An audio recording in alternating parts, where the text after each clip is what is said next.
Então vamos lá. Governo constitucional, ele vai ter esse nome porque ele vai ter a votação de uma nova Constituição no Brasil.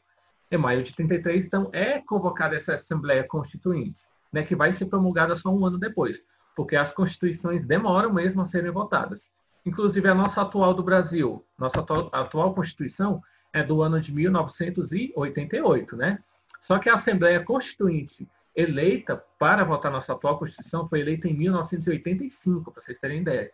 Então, de 85 até 88, foi se debatendo a criação da nossa Constituição atual. Quem foi votado em 88 e tudo mais, a nossa Constituição Cidadã, que já está cheia de emenda, tem mais emenda do que artigo mesmo, até por isso que alguns deputados defendem que a gente já tem que votar outra Constituição para parar de ter tanta emenda assim na nossa Constituição.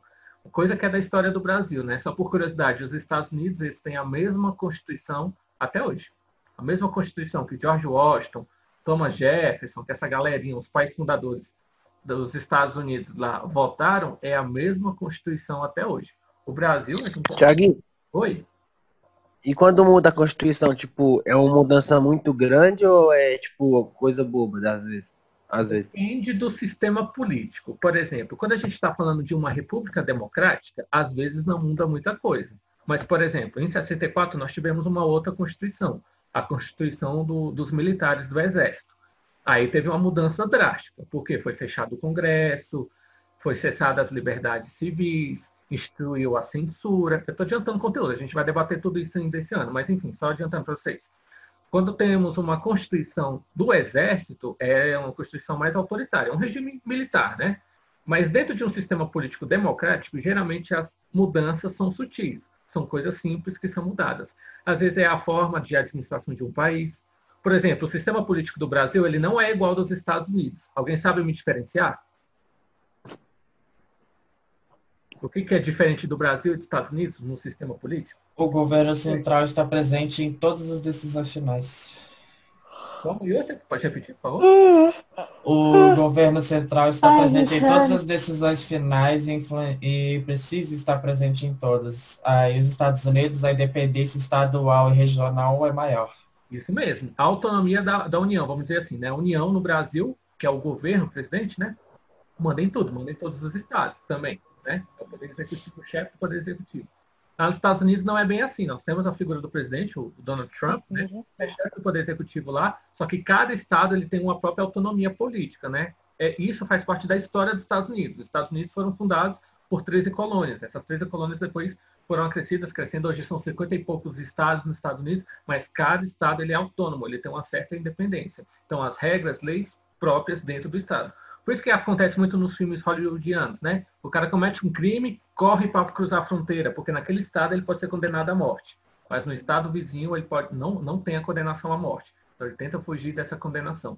No Brasil, não. A gente está dentro de um ente federal único, né? A União. Então a gente tem essa particularidade do Brasil. Mas vamos voltar lá, o contexto histórico da Era Vargas. A Constituição de 34 vai voltar algumas coisinhas importantes, né? Que eu passei para vocês numa videoaula, mas só citar rapidamente. As mulheres começam a votar, a poder votar, participar do pleito eleitoral, né? Só que não todas as mulheres, né? A gente viu que no contexto machista ainda do Brasil, as mulheres nesse contexto aqui social, eles tinham ainda muita dependência do marido e tudo mais naquele período histórico, tá bom? Só que é um marco, porque Getúlio Vargas começa também a permitir que as mulheres sejam eleitas, tanto que a primeira deputada federal é eleita durante esse período. A primeira mulher deputada federal eleita é desse período que a gente está falando, tá bom? Nós vamos ter a instituição obrigatória do voto masculino para 18 anos, como é até os dias atuais, tá bom? O estabelecimento de um ensino público gratuito, né? Nesse primeiro momento era o primário, que era o que hoje é exatamente o ensino fundamental, tá bom? Temos que ter um ensino fundamental gratuito. Hoje a nossa Constituição, aí já é uma mudança, por exemplo, uma das mudanças que me perguntaram.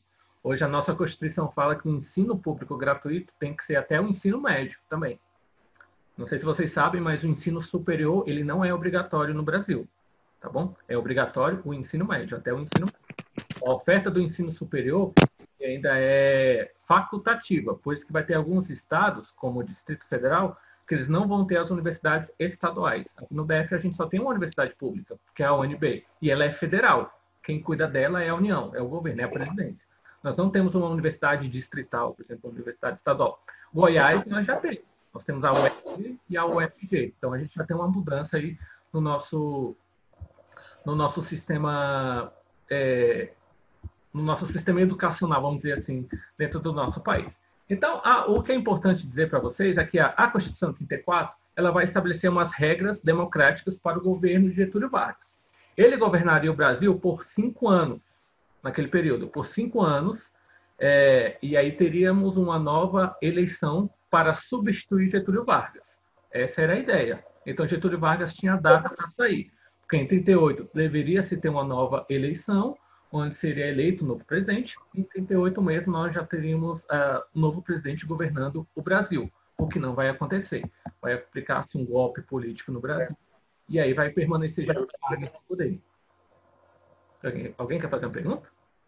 Professor, deixa eu só te falar uma coisa, desculpa te interromper. Uhum. É que o Daniel pediu para avisar que ele não está conseguindo entrar na sala e quando ele tenta entrar, tá pedindo uma senha para ele poder entrar na sala. Senha? Deixa eu só pausar aqui a gravação. Pausar. Ok.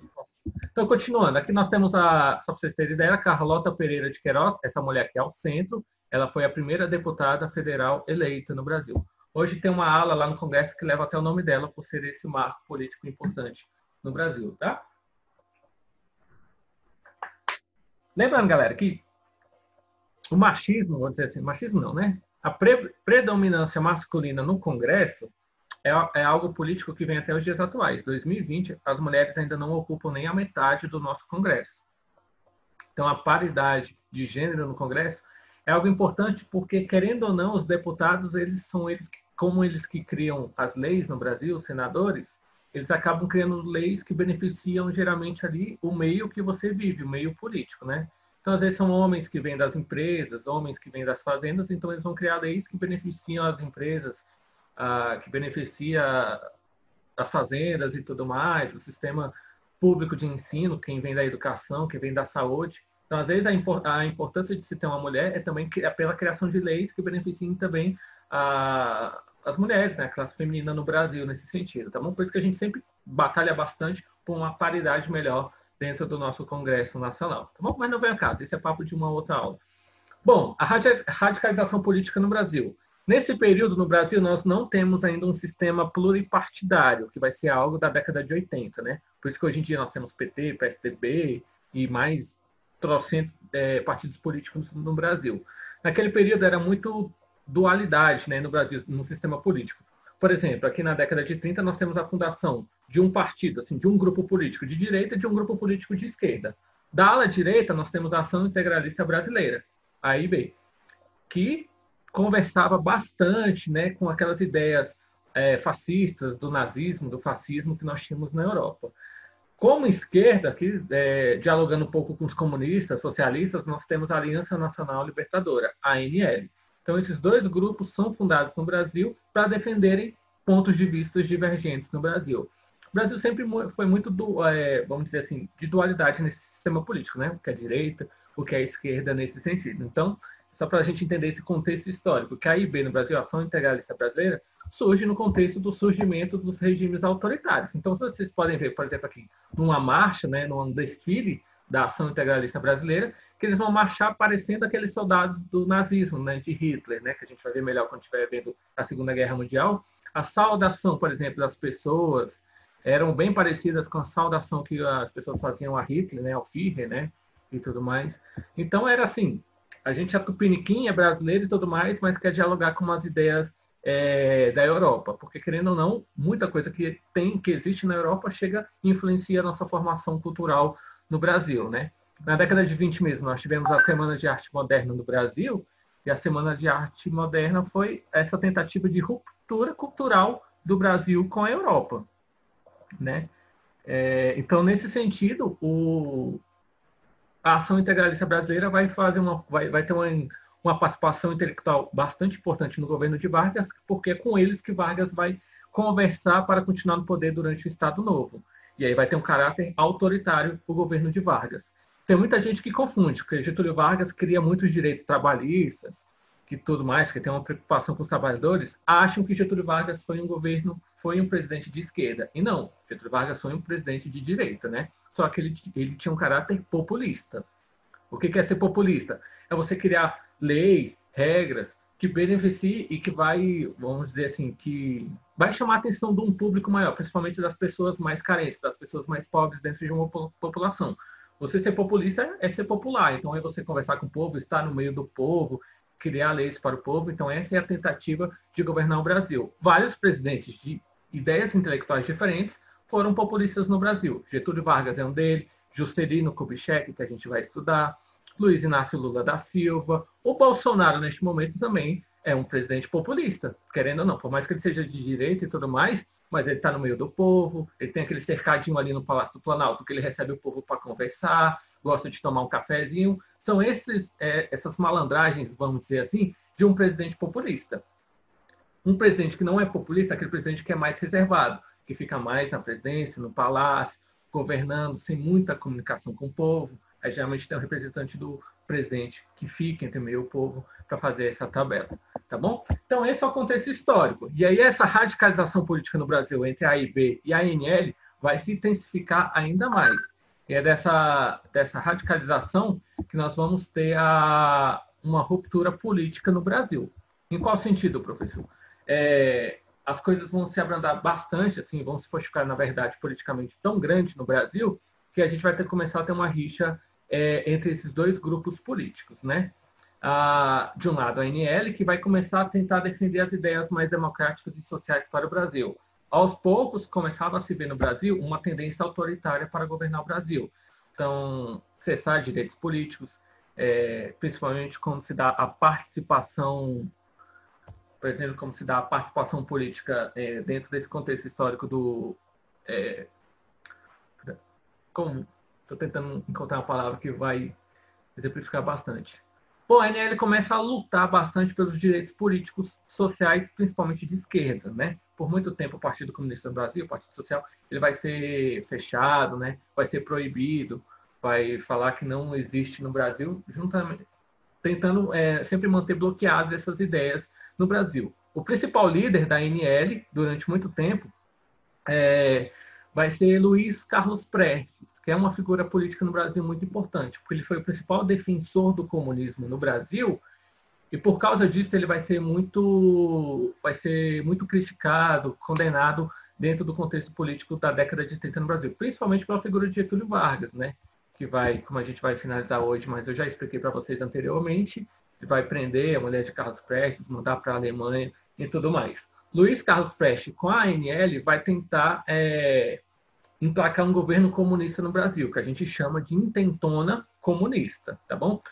Tem que entender esse contexto histórico geopolítico do mundo. O mundo, nós temos o surgimento do comunismo lá na Rússia, na União Soviética, né? Então a União Soviética está pegando as suas ideias sociais e comunistas e espalhando pelo mundo. E um dos objetivos é que essas ideias cheguem até a América, porque na América nós temos um outro ponto de vista político existente, que é o capitalismo com os Estados Unidos. Então a ideia de tentativa de criar países comunistas na América era para tentar enfrentar os Estados Unidos. Tiveram êxito ali na América Central, com a ilha de Cuba, né? Então Fidel Castro e tudo mais, os irmãos Castro, né? Fidel e Raul Castro vão aplicar a Revolução Cubana e tomar o poder em Cuba, aplicando o comunismo, né? Na ilha. E aí vai se tentar aqui na América do Sul algumas tentativas também de emplacar também o comunismo aqui. Uma delas é aqui no Brasil, com Luiz Carlos Prestes e o Partido Comunista do Brasil junto com a ANL, né? Tentar emplacar um governo nesse sentido, tá bom? Só que eles não vão ter sucesso, né? A tentativa deles era tomar 3 lugares importantes no Brasil, né? Natal, Recife e Rio de Janeiro. Só que esse movimento vai ser um fracasso, né? Porque em nenhum dos 3 lugares a rebelião, a revolta dos comunistas, eles vão ter êxito, né? Eles vão ser facilmente controlados. E aí começa a perseguição, então, aos comunistas.